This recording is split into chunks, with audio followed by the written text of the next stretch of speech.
jack stands and cinder blocks. All right, what we have here is a 196 motor coming off my son's go-kart.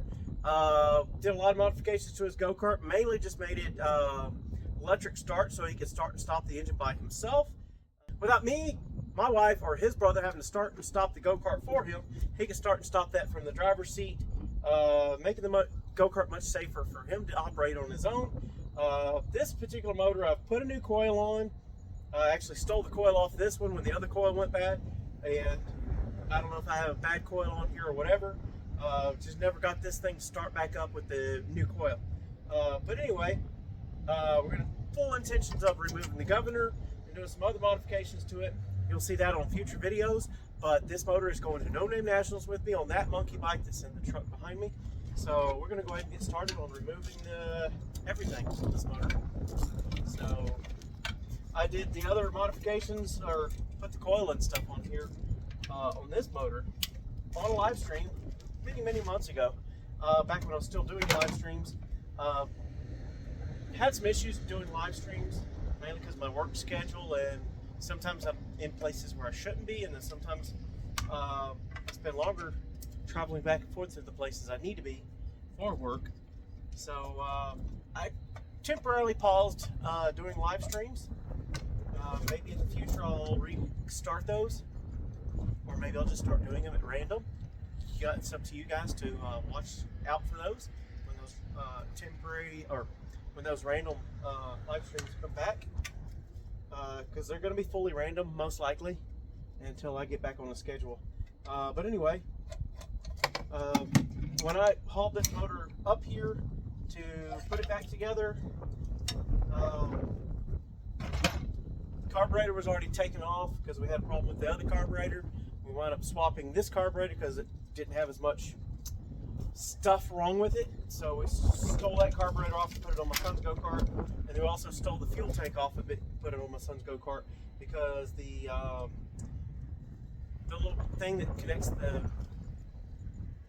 the fuel tank to the carburetor, that little nipple on the fuel tank had gone bad on his, and so we gave him the one off of this motor. Anyway, alright, so we've got the full start shroud off of it, and I'm going to keep that original. I'm not going to do anything with that for a while. I know they have some chrome ones and some other stuff. I'm just going to keep that as is. All said and done, I want this motor to look as stock as possible from the outside for a while, and I might change that in the future, maybe by next year's No Name Nationals, or whatever else I choose to compete in as far as monkey bikes go. In the future, like I said, I might be changing some of that up. Yes, this is a non-Hemi head. I was looking at that myself just to make sure. The Hemi heads have a more rectangular valve cover, and it's usually a cast aluminum. This is a stainless steel valve cover. So I do know I ordered the correct components for this while I was driving home from where I bought the monkey bike at, while I was working on the road. Alright, so there's the valve cover is off, and there's the little bitty stamped steel rockers. That's probably have a little extra lash than I remember it having, or a little extra lash than it should have. But you know what? All those parts are getting replaced anyway. So we're going to continue taking this thing apart. We're going to take the exhaust off of it. Then we're going to go probably to the flywheel, take that off. Eventually take the head off, and then come back around here to take this side cover off, because we do intend to fully remove this governor here. My son's go-kart, we kind of bypassed the governor. It's still installed, but we bypassed how it operates in the engine. I kind of locked it in position, and then also just put the throttle cable to operate just the carburetor. So anyway, we'll just continue taking this thing apart until we're out of parts to remove.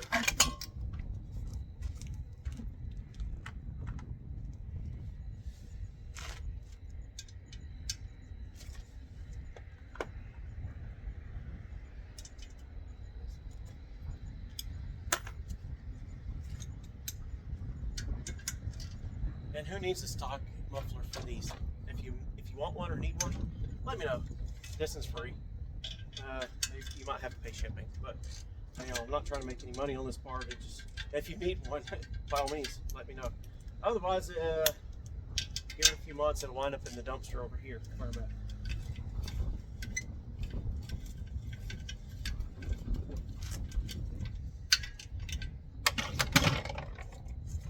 I will take those nuts, put them back on those studs there. And like I said, this one's available to you whenever you want it. It's here. Come get it. Or, you know, if you need it, I might mail it to you. Whatever. As long as you pay shipping. Alright, so I'm going to go ahead and take this arm off the governor actuator there. Let's see, that's probably a 10 mil. Just gonna say. Yeah, I grabbed the wrong socket. That was an 11. So here we go with the 10 mil.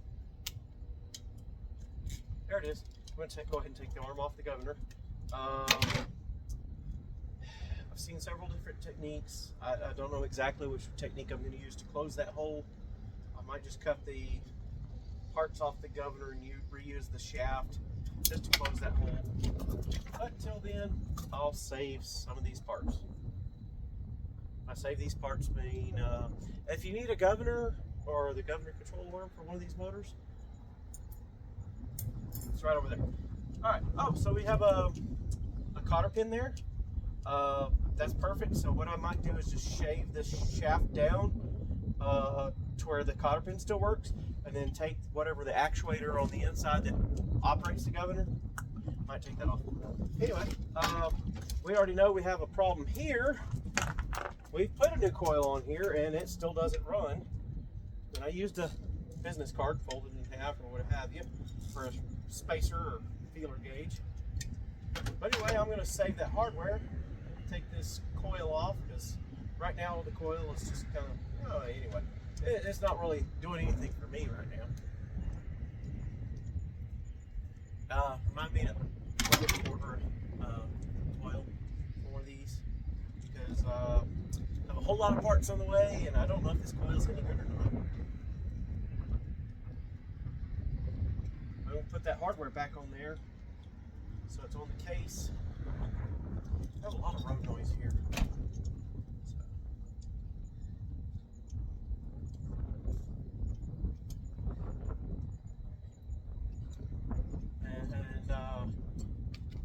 There may or may not be an aluminum flywheel. I mean, if you're taking the governor out, you probably should put an aluminum flywheel on there.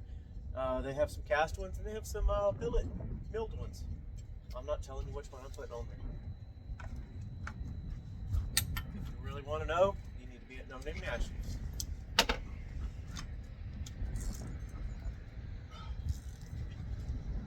Alright, so that was a mistake.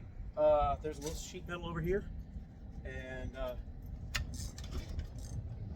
we're on a compression stroke at least. Alright, let me take the extension off there.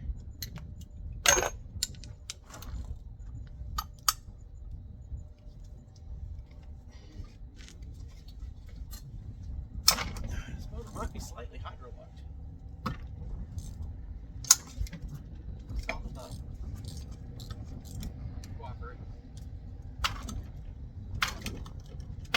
Alright, I'll be back with some more parts.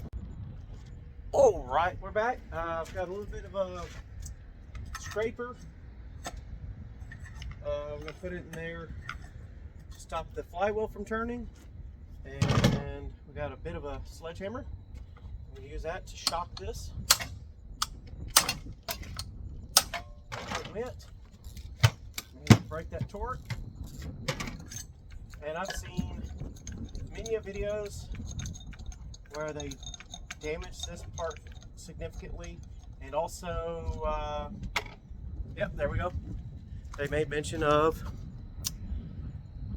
there we go, that nipple sticking up, and the aluminum flywheel does not accommodate for that part. And sometimes these flange bolts are in different places.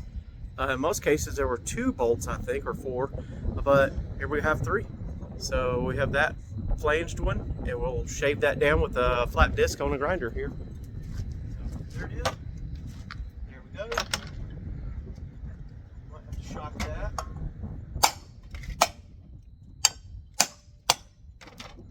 The nut back on there.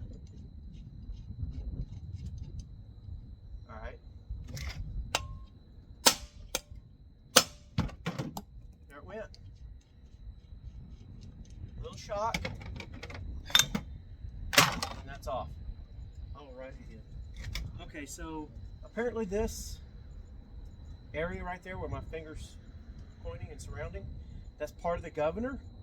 And when you remove the governor, that leaves a hole behind that you have to block off. I'm still debating about what I'm going to do there. I might drill and tap it and then put a bolt on from the inside. I've seen some people weld it shut. I'm not very good with TIG welding. I've never TIG welded aluminum at all. I have MIG welded aluminum in the past.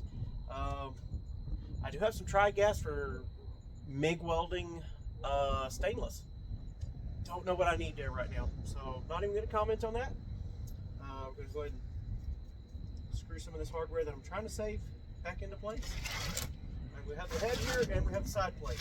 I'm thinking let's go ahead and remove the head right now. Might even start with the spark plug. And I'm expecting that, even though this is a very metric engine, there we go. Expecting that to be an SAE socket, and I was not wrong. Can't see it right now because it's getting dark. Alrighty. 13/16. I believe that's the same size as the old Fords used. The Windsor Fords, at least. Oh! Well, that was extremely tight. One tap with the hammer and it came a spinning. Alright, we'll get the spark plug out of the way.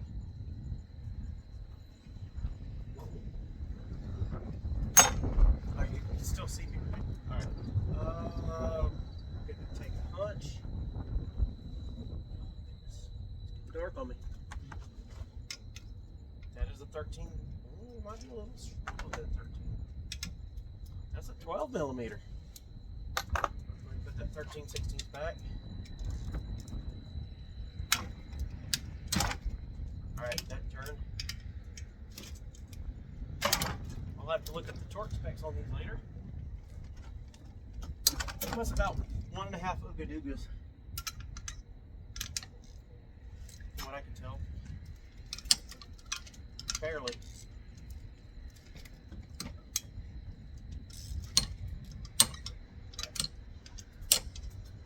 Go ahead and put an extension on there and see if I can just spin them by hand.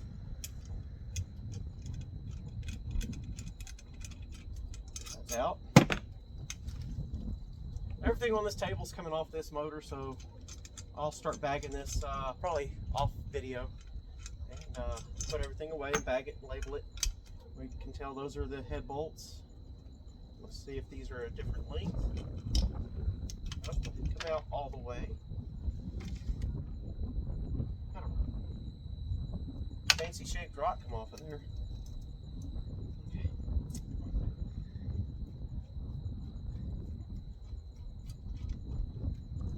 Since it's getting maybe allegedly some new push rods and maybe even some new rockers. I'm just going to leave those rockers where they're at right now.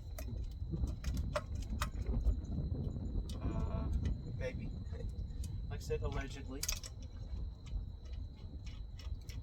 What I'm trying to do is pull those. Okay, we have a fan shroud. Okay, let's pull that fan shroud real quick. That fan shroud's actually holding the cylinder head to the motor. That is interesting. Would have never dreamt that, and I'll probably have to review this video myself to remember where that piece goes. But that actually, with this fan shroud blowing air against the motor, I guess that redirects the air to fully cool the head and the cylinder. You know, it's air cooled. My early cars, I had a 65 Mustang. You may have seen it in some videos. I've also had some Volkswagen Beetles, And if you're a keen observer and you watched the Supra video, you may have seen a Volkswagen Beetle or two in that video. They're not currently part of the channel, but I'm not opposed to bringing them in. The Supra is now introduced officially to the channel, and I didn't have the money this year to be able to bring it to No Name Nationals because I don't have the money for the parts. Instead, I'm going to be buying. I bought this mini bike, and I'm just getting some primo mini bike parts into this. Oh, we had some interesting parts fall out.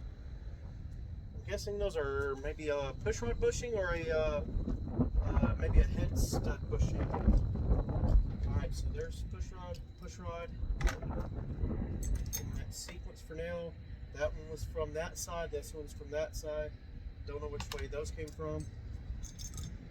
And now I want to see. Okay, the head bolts are all the same length, so not a problem there. This motor doesn't have a lot of runtime. Even though it's not turning over right now. I couldn't imagine why. Does not have a lot of runtime. So probably you're not missing anything right now by not seeing the cylinder wear and that kind of stuff. A little bit of carbon buildup at the top of the ring.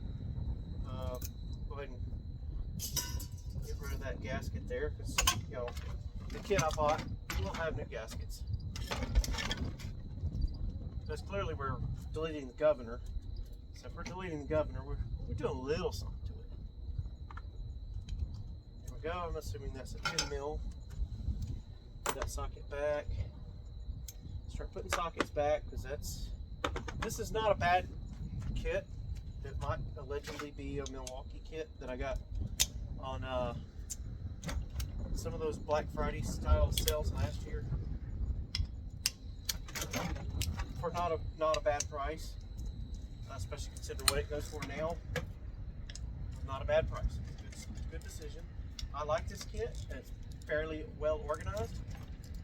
As long as the kit is closed, the sockets do not fall out. That being said, if I turn this kit over right now, it's going to spill its guts. I do have a Cobalt kit from a different store, the Blue Store. We'll just say that.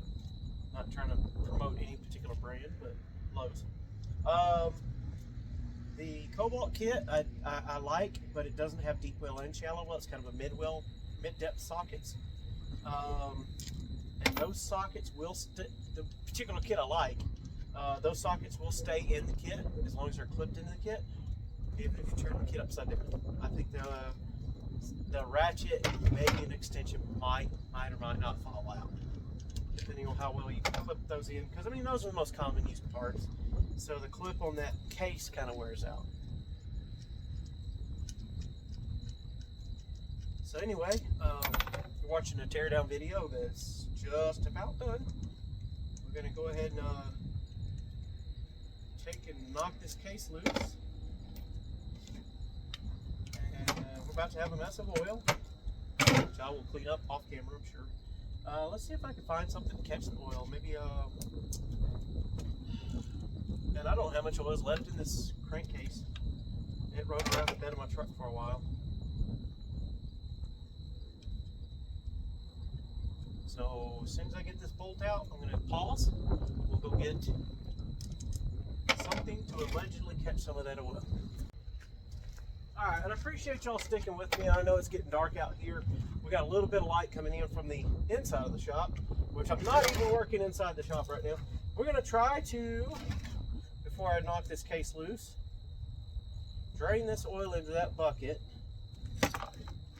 And then, we do have a couple of rags. Oh yeah, it's draining.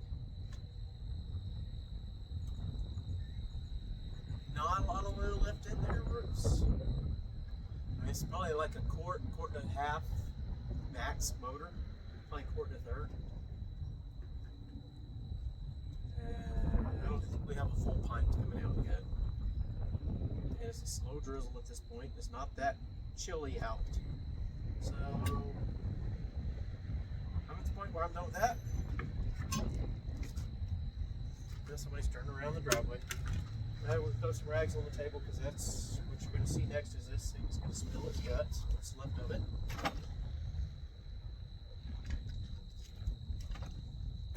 There it went. It's that easy. All the hardware removed.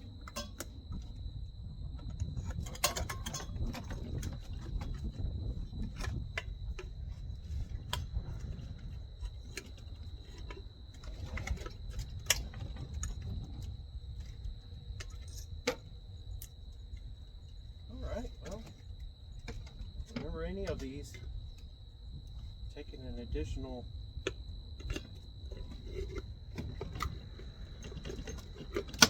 might be a little bit of rust around this O-ring here on the crank. It's been outside a bit. Didn't have a lot of miles on the engine. Come on.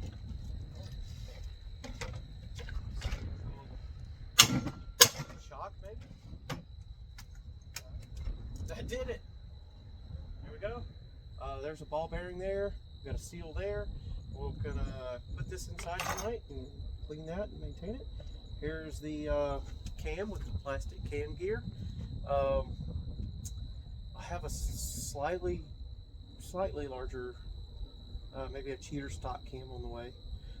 What's neat about these is I didn't know that until I went to order a cam. These cams have some sort of built-in compression release, so when you're pulling the rope, maybe it does something like retard the timing or whatever, where it's not as much compression while you're pulling the rope, and as soon as the engine kicks over, it starts. This does something magic and gives you the full cam. So there's that. We have our little stock cam, and let's go ahead and gather those lifters. Oh, goodness. All right, so this was the far lifter, and this is the close lifter. And I don't know what to do with those right now, because I did not think that far ahead. I'm going to take a cardboard box over there and put them in and label them far and close. And that's where those are going to stay until, I think we also mentioned that in the push rods previously in this video, that the far and close lifters or push rods were also tagged. So I'm going to pause. Alright, so this push rod came, I believe, from that far side as how I had them in that box. So now I'm going to put these in that same cardboard over there so I can review the footage, and you guys need to help review the footage to keep me straight on this.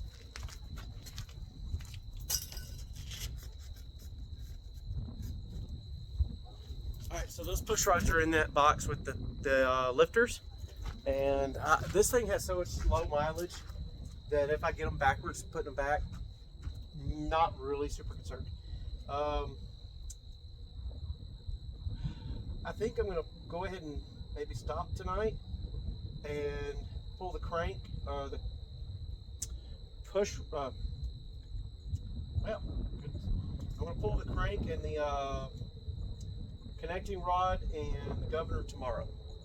I think this video is going far enough for tonight, and I only think I'm going to finish editing this video anytime soon. Anyway, that gasket's not in terrible condition. I managed to pull it off. But so I think I'm at a good stopping point for tonight. Can't seem to really get this motor to spin over. I don't know what happened there. Something's not quite right. I don't know why it's not wanting to spin over.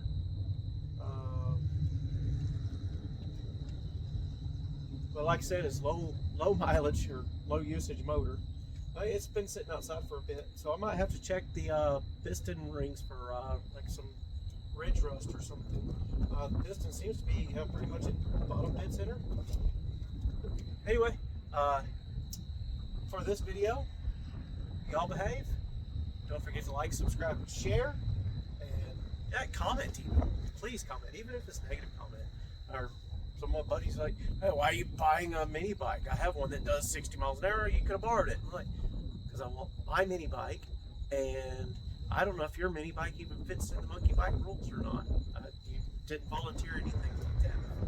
So anyway, that's where we're stopping tonight. Y'all behave. We'll see you in the next one. All right, we're back. In a previous video, we took most of this 196 Predator style go-kart motor apart. Right now we're about to take the crankshaft, the connecting rod off the crankshaft, get the piston pushed out, and then get the crank out so we can get to the governor, because that is within the rules of the racing class I'm trying to be in. I already have a 10 millimeter gear wrench here. Alright. So we're going to go ahead and take this thing apart. Probably go find some brake cleaner or something to clean the parts up with. I believe. Nope. We'll have to double check my shipping schedule. I'm waiting on a billet or a aluminum aftermarket connecting rod to go on it. The cam is already here. It's a little bit of a, I guess it's a cheater stock cam. So we're going to go ahead and start getting it ready for the new parts to go in. Once we get the connecting rod, we'll be able to start putting the crankcase back together. I believe the kit I ordered with the connecting rod also comes with all the whole gasket set. The gasket from this wasn't in bad shape. It didn't tear when I took it off. So worst case scenario, we might just throw it back with the stock gasket there. We are still waiting on valve springs and parts for the head, and slightly better springs. I think they're 16 pounds or whatever they are. But anyway, let's go ahead and get this thing taken apart. We're going to go ahead and modify the arm for the governor and just put it back in so it doesn't leak. And we'll see if I have to do anything with the other hole where the governor sits to rotate. If that's plugged or capped, good. If I have to find something to cap that, we'll work on that next.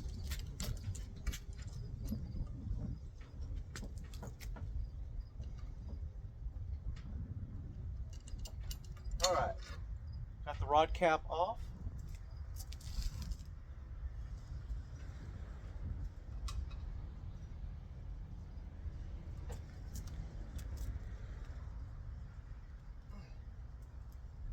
I've been unable to get this thing to rotate over. I don't know what's quite going on in here. It has since been it hasn't rotated all the way over 360 degrees since I took the side cover off. So if I have to, I might have to put the side cover back on. I do note that there's locator pins for the side cover, and one of them seems to be sitting inside the case right now. Sitting there in the nap of oil. But anyway, watch along.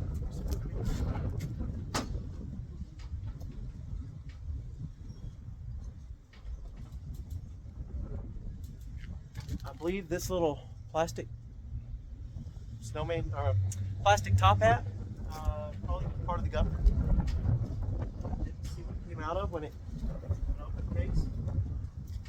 A little bitty flat washer there, and maybe it was under the cam spacer, like the cam button. As many vehicles would have. Let me go get some needle nosers to get that this little guy there out.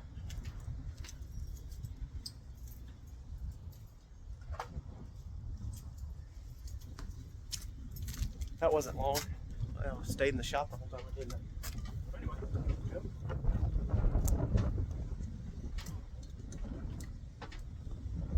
Alright, yes, that's a little hollow locator pin. Go somewhere here to locate that side cover so it goes in place correctly. Alright, there we go.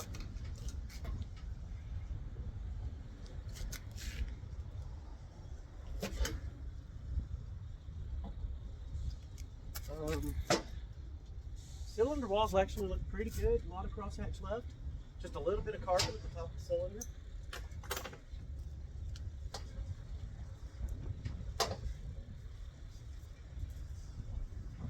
See if I can get that piston out of the bore there with the connecting rod, and then we'll should be able to take the crank out after that. I hope the wind noise isn't too bad for you guys right now. You can see my hair's blowing in the wind. I went ahead and put the side cover back on and was able to get the piston up to top mid center. Notice the rod cap is not on the rod, so it's just one of those one-time push it up, get it out of the cylinder hole. Now I can take the side cover back off. It's just hand tight. Get that rod and piston pushed out of the hole, get the crank out, and we'll continue from there.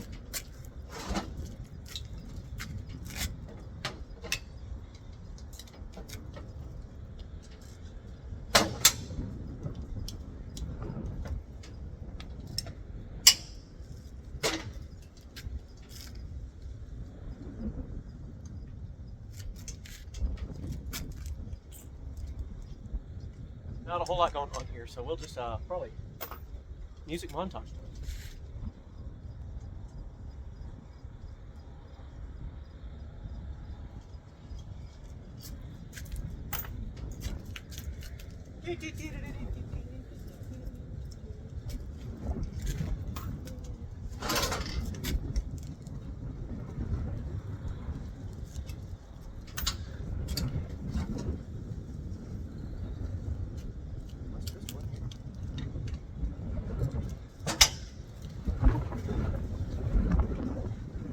Once I get everything apart, then it'll be time to clean and degrease.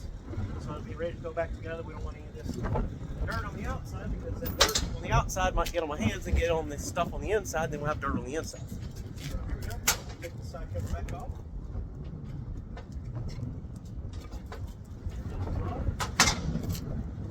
Rod is there.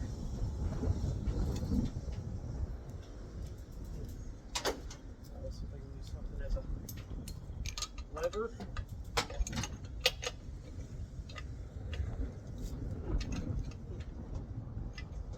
What to push against.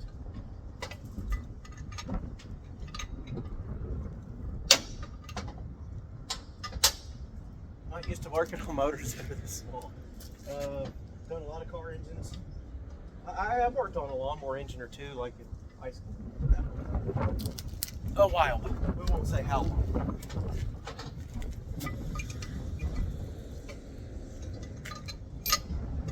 Might see if I can get a wood dowel or something soft to push against the back of the piston. Alright, we're back again. What we have now is I couldn't get the not enough room in this case to really push on the back side of that piston. So I tried pressing the crank out, and it was like, yeah, that's not going to work. The counterweights on the crank were catching the connecting rod, and I went to go put it back together and set it back down on its side, and well, there we go. Crank is out, and now we just have to push this piston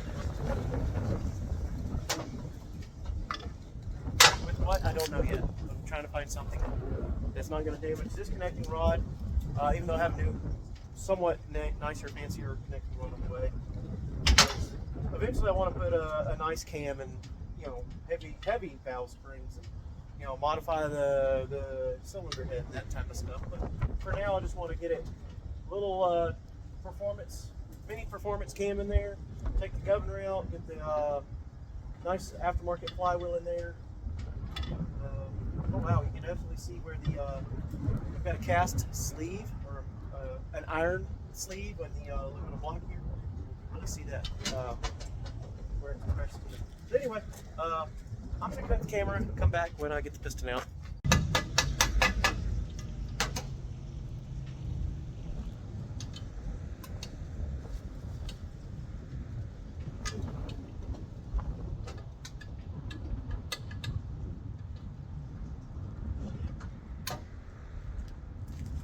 There with. It's not moving. It's tight.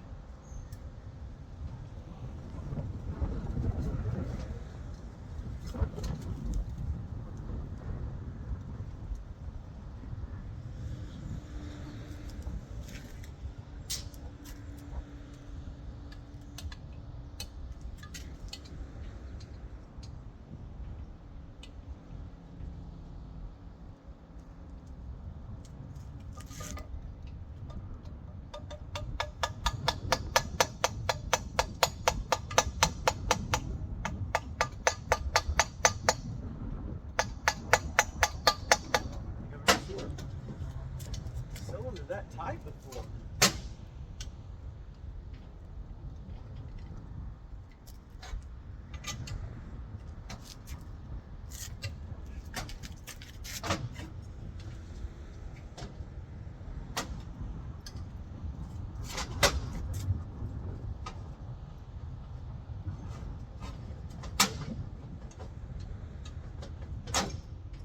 Alright, we're out.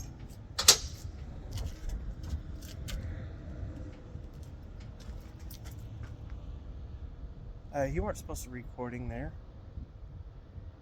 Alright, so what I want to document right now is the orientation of the piston.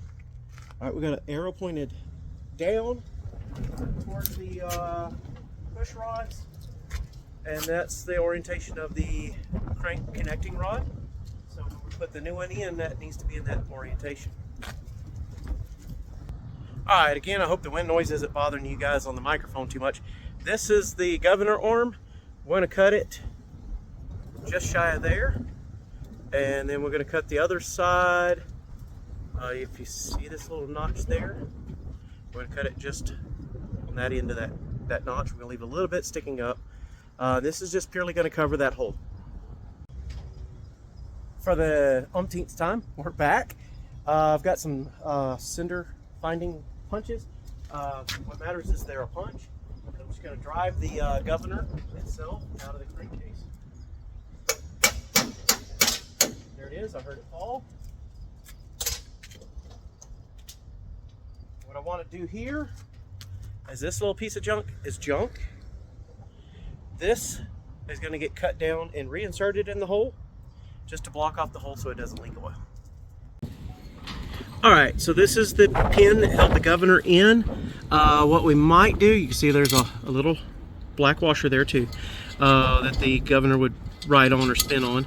That's to protect the aluminum from the even plastic governor. And it just set on here, the way it went together, it was not able to come out.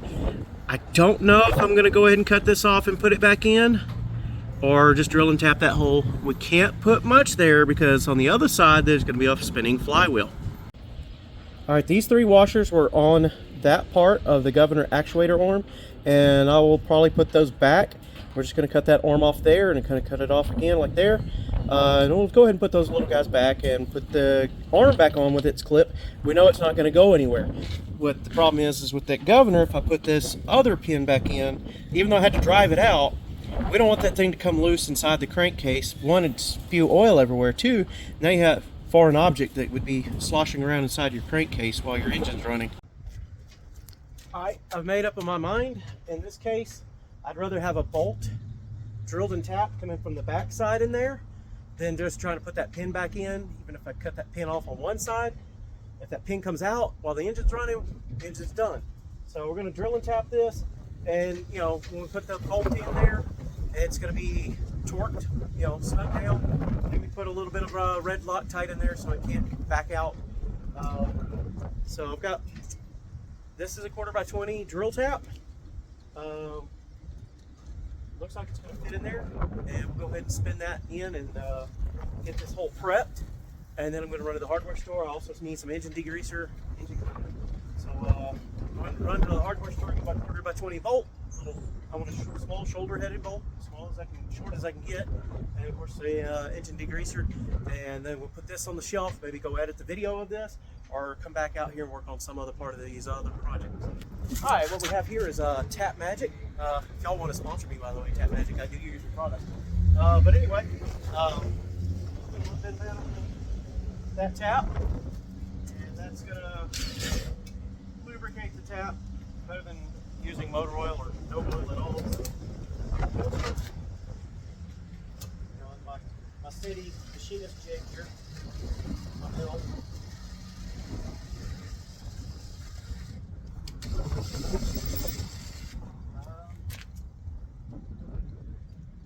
I do believe those threads are. Ow, that is not fine. That's something in my eye. All right, it's not metal. Okay. I think those threads are deep enough. We shouldn't have a problem. We're going to degrease this engine and clean it up anyway. Do need to keep the sharf from that away from that bearing next to it. So I'll tip it on its side for now. And when I come back with the degreaser, engine cleaner stuff, we'll be ready to go. All right, guys, I got a quick question for y'all. This is just a slick zero turn lawnmower tire there. And then we have the Amazon tires that have a little bit of tread on them. And, you know, again, that's a zero turn front tire again. I think looking at this moped tire or whatever it is, the Amazon tire versus that, it looks to be the same size, as same diameter as the front. So slightly less diameter than the rear tire. But they match front and rear. So I'm kind of taking a poll to see what you guys think. Should I switch to the Amazon tires or keep the slicks? By the way, this is going to be probably running in the No Name Nationals monkey bike races. So I'm probably just going to bring both tires anyway, all the tires, and if I have to or feel like changing them at the track, I'll probably do that. All right, project update for the mill truck here and the other mini bike. Yes, that list is crossed out because it's still top secret. Parts are still on the way, and I don't know if they're all going to come in time, but we're trying. Truck, fuel lines are made, seat belts installed, coolant reservoir installed, battery tie down installed. Still want to put an oil cooler and transmission cooler in. Shifter lockout, and that's mandatory. I might be waiting until I'm in line to be installing that one. I really have no idea how I'm going to do it, but I know it's a wiring thing, and I'm a wiring guy. Rear seat optional, dash is optional. Probably just wind up just spray canning the dash that I have right now and just set it in place, just so my gauges don't get all messed up with dirt and crud driving down the interstate. But anyway, we'll see you there. It's Sykeston, Missouri, No Name Nationals.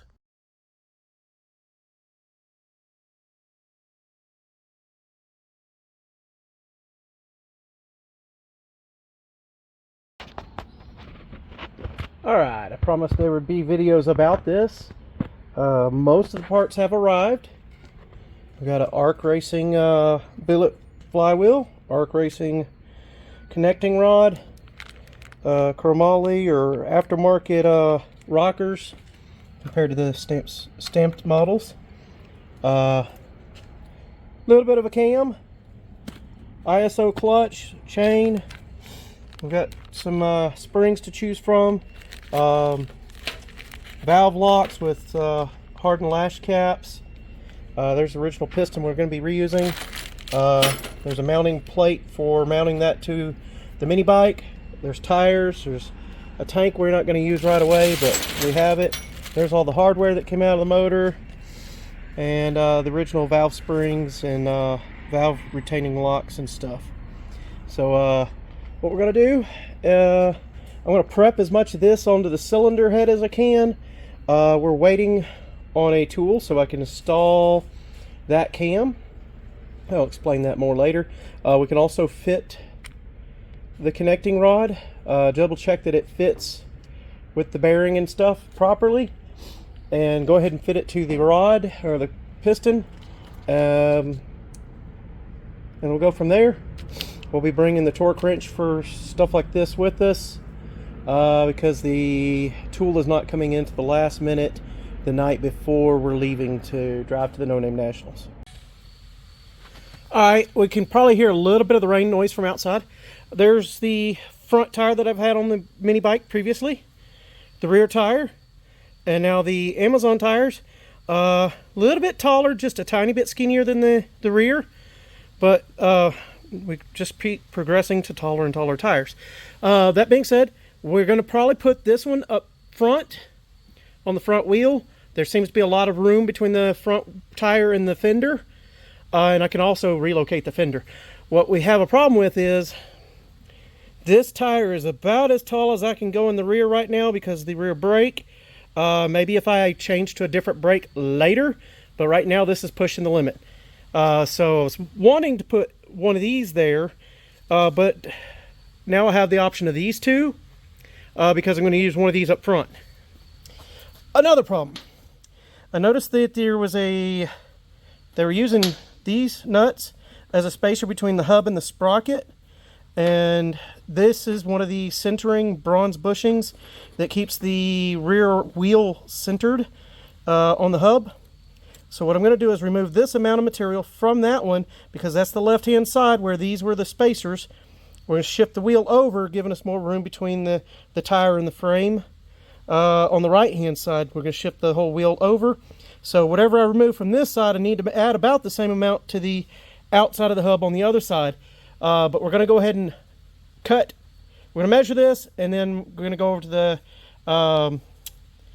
we're going to cut this bushing down.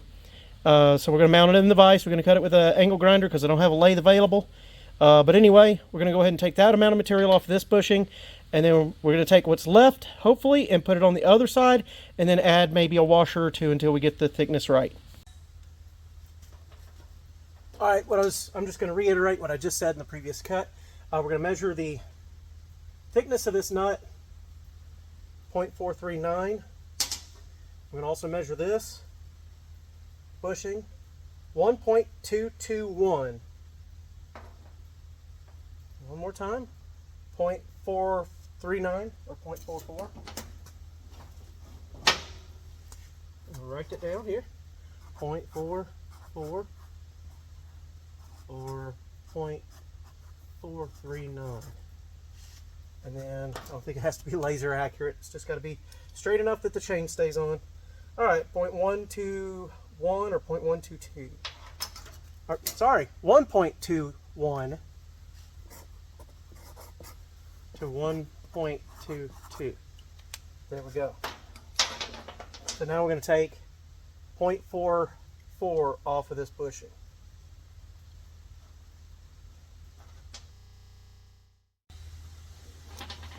All right, so I did the math real quick. 1.22 minus 0.44 leaves me with 0.78. And we got it cut down to 0.782. That's pretty good.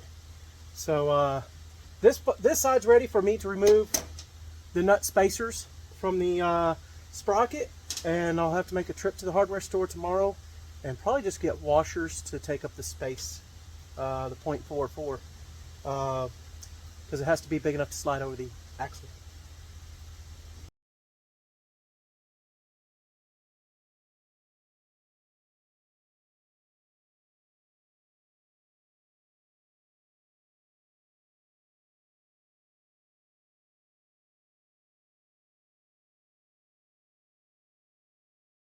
All right, we've made it to the No Name Nationals with the mill truck, the mini bike, and this pile of top secret parts that we're going to be putting together here very shortly. Stay tuned for more. Hashtag No Name Nationals, and y'all behave. We'll see you in the next one. All right, as part of my commitment to bringing you guys YouTube videos faster, I'm going straight from the Amazon box and bolting this thing on. What we have here is just a standard pull rope on a mini bike, and what I have coming is something special. You have to watch a video to see what it is, but it's going to replace that pull rope, and I think it's going to be pretty cool. Straight out of the Amazon box, we'll get rid of that. And here's the manufacturer's packaging that's inside of there. We're going to go ahead and get that ready.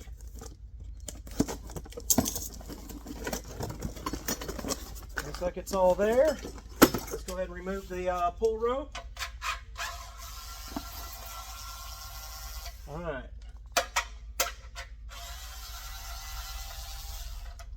All right, looks like we're not going to beat a minute.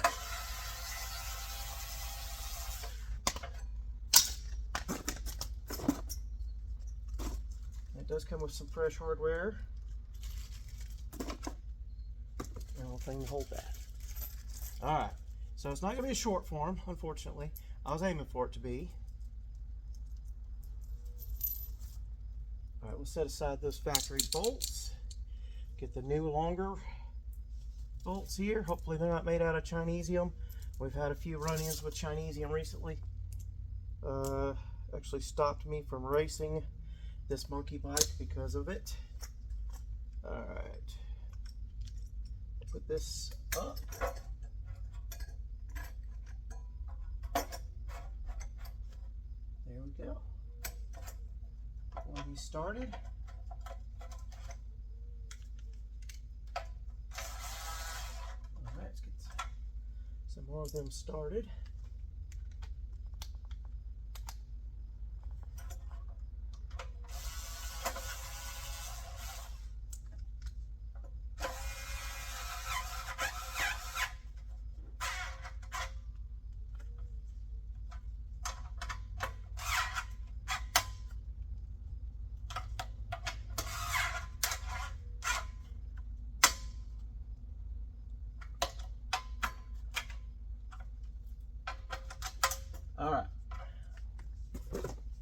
what you do here,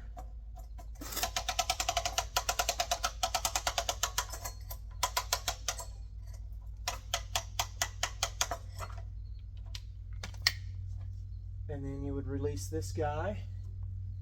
I better hold on to the bike.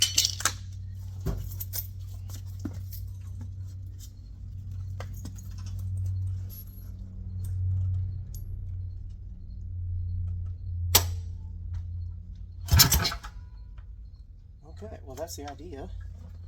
Maybe I've got to crank it a bit more.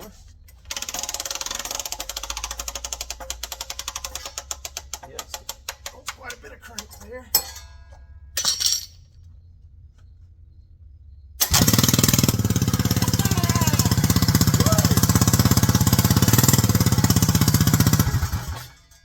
And it fired right up.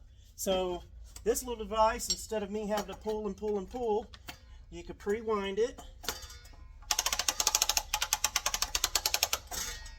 like that. Of course, I didn't fully wind it up this time, but that's enough to turn over the engine several rotations and get the engine started. So there you go. If you haven't already, don't forget to like, subscribe, and share. This is Jack Sins and Cinder Blocks. Y'all behave. We'll see you in the next one.